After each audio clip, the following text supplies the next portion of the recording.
नमस्कार, कल्याणीज रेसिपीमध्ये तुमचे खूप खूप स्वागत। आज आपण बनवणार आहोत सर्वांचा आवडता असा वाटाणा भात।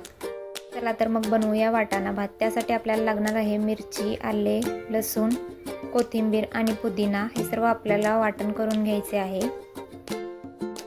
कुकरच्या भांड्यामध्ये आपल्याला बटर, तेल किंवा तूप घालायचे आहे। मी इथे दोन्हीचा वापर केला आहे। भांडे गरम झाले की त्याच्यामध्ये आपल्याला खडे मसाले आणि कांदा घालून परतायचे आहे।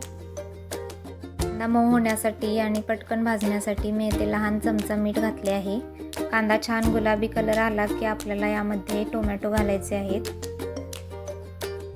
5 मिनिट आपल्याला भाजून घ्यायचे आहे। छान टोमॅटो मऊ झाले की त्यामध्ये आपल्याला हिरवे वाटण घालायचे आहे।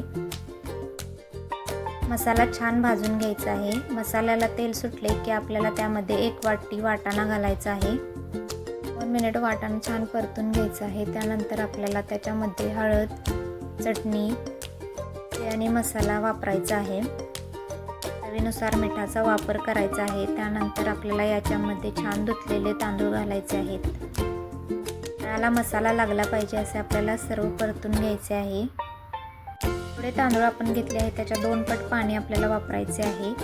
पाणी उकळले की त्याच्यामध्ये कोथिंबीर, लिंबू आणि तूप घालायचे आहे। तुपाने छान कलर येतो। तूप घातल्यानंतर आपल्याला कुकरचे टोपण लावायचे आहे। आपल्याला 3 शिट्ट्या काढून घ्यायच्या आहेत। छान टेस्टी मसालेदार भात आपला तयार आहे। ही रेसिपी आवडल्यास लाईक, शेअर, सबस्क्राईब करायला विसरू नका।